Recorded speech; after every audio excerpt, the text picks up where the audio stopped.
Well, look, let's talk about Viz, because I think, you know, look, it's had... And I don't think it's got the credit for it. I think Viz has had more influence than almost anything over British comedy in the last, like, 40 years, something like that. 40... How long's it been going? It's 40, it is 40 years. 79. Yeah. Started very end of 79. Yeah. So but there was the previous bits that were kind of made their way into Viz were on two previous... there was two like little miniature comics that just got photocopied. Yes. The Daily Pie was one, and it was all very childish. Unlike Viz. Not that it got any more mature. And Arnold the Magazine, I think it was called. Yeah. Just sold them in 2 pubs in Jesmond. And then it was coming up to Christmas, and we decided to make a bit of a special. And so I went to a printers and said, I want to do a proper comic this time, I want like 10 pages. And they said, you can't have 10 pages. And I said, why not? And they said, well, it's got to be divisible by 4. I went, oh, bloody hell, I hadn't thought of that. Yeah. So we went for 12 pages. This was when he says we, he's referring to him and Jim, who was he's not with us anymore, sadly, but Jim was our school friend, who was also a train spotter. Which was, I think, how you bonded over football and train spotting. He was a half-hearted train spotter. Yeah, he pretended to be. He did a column for me, the Heaton Carriage Sidings News Digest, and he would report on what was happening at Heaton Carriage Sidings, but it didn't last. But no, he arrived at our school and he was a bit quiet. It would have been 1973, 2 or 3. And he got picked on quite a lot by some of the kids who called him Jimmy Bean for some reason. And I sort of tentatively approached him, being a sort of picked-on kid myself, to see if we had any common ground. And he came from Blackburn, and there was a player, Ben Arentoft, who'd been sold by Newcastle to Blackburn a few years previously. And I asked him if he'd heard of Ben Arentoft, and he had, or he said he had. And so we got into football again. We went to football matches, and then I suggested he come with us on a train spotting expedition, and that was quite revealing. It was great because Jim was a bit more normal than the train spotting kids, who were all... They went to Catholic schools, and they were very sort of anarchy. Yes. And Jim was a little bit more sort of alert to the realities of life. And so he helped give me a sideways perspective on the train spotting. And it was really quite culturally interesting. The group of us sat at the end of a railway platform for 8 hours just talking about anything that came into our heads. Yeah. It was good therapy. It was therapeutic. He was quite naturally sort of, I guess you would call him alternative, you know. He always had a different take on everything, and he used to introduce us to lots of stuff that we hadn't heard of, or, you know, so he introduced us to comics for adults. Yes. So Fat Freddy's Cat he read, and you know, that's which we didn't like very much. We didn't get it so much as he did. He was in touch, I think, initially with that sort of early 70s like hippie scene before punk rock came along. Yeah. And we didn't like Fat Freddy's Cat. It seemed to be a bit of a hippie-ish thing. But he introduced us then to Derek and Clive. Yeah. You know, if you're not familiar with the Peter Cook and Dudley Moore's thing, which caused great outrage at the time. But we all used to go to the same record library. Mr. Conway's record library. You could borrow 12-inch vinyl, and Jim came to our house with Derek and Clive live.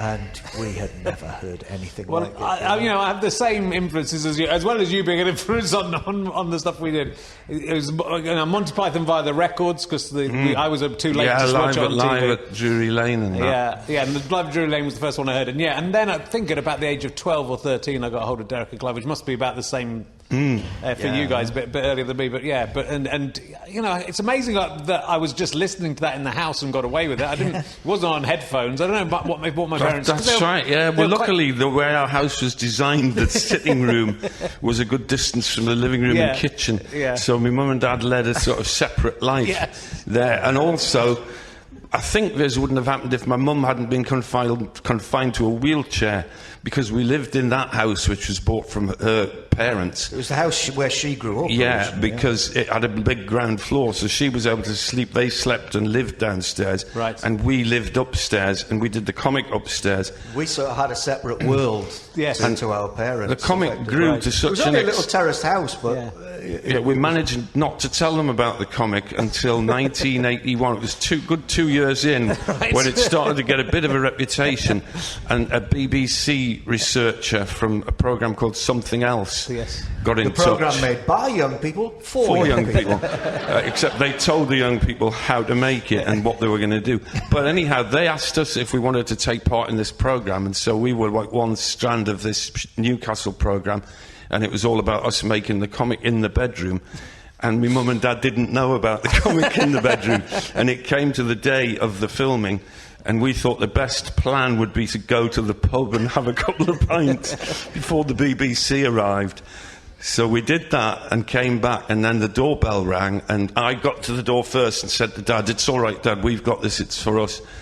And there was a cameraman, a sound man, a researcher, a producer, a director. Shitloads of equipment. 5 of them, and loads of equipment coming in.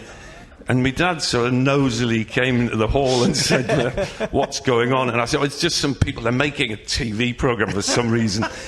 And he said, "Can I make anyone a cup of tea?" At which point the production assistant said to him, "It's all right, we can make you a cup of tea. Would you like tea?" And they had flasks and that to make their own tea. Catering gear, So my dad was quite offended by that in his own house somebody was offering to make him a cup of tea. And then he didn't know But that when he he- had an illegal, scurrilous comic being made in the attic. Well, yeah, but when he found out they were the BBC, he was quite impressed. If it had been ITV, it might have been a different kettle of fish, you know? Because they didn't like the commercial television, my mum and dad. So they followed after that about a 3-year period when my dad would keep saying, "So is there any chance I can see one of these magazines?" And I would say, "Oh, we just sold out again. We just sold out. I'll see if I can. I'll make sure I keep one for you next time." And it went on and on and on. When it got to the stage when HGVs were arriving in the street, it was a bit difficult to claim that we hadn't got any to show them anymore, you know?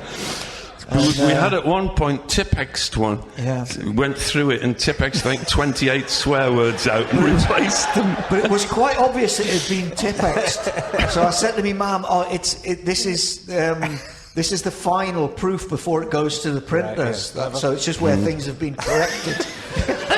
Did they ever find out what was really going on?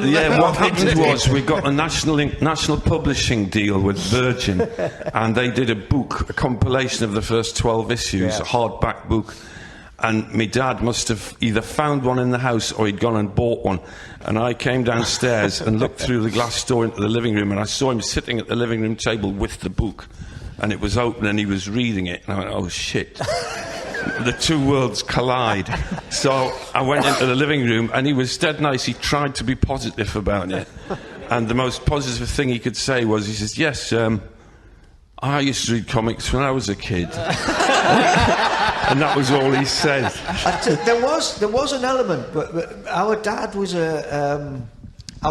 very working class, and our mum was like lower middle class, and that was the street where we grew up. Yeah.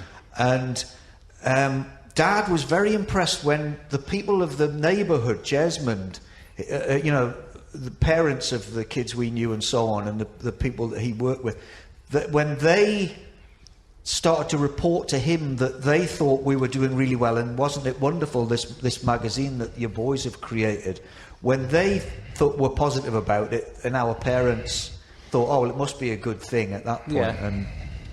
And then it was once it was successful, then we could have been selling arms, you know what I mean? It was like, I got them a new living room carpet, sitting room carpet in 1985. And to be honest, my mum wasn't happy with the pattern. But they appreciated the thought. I should really have said, "Do you want to choose a carpet?" Because she was very much into interior design.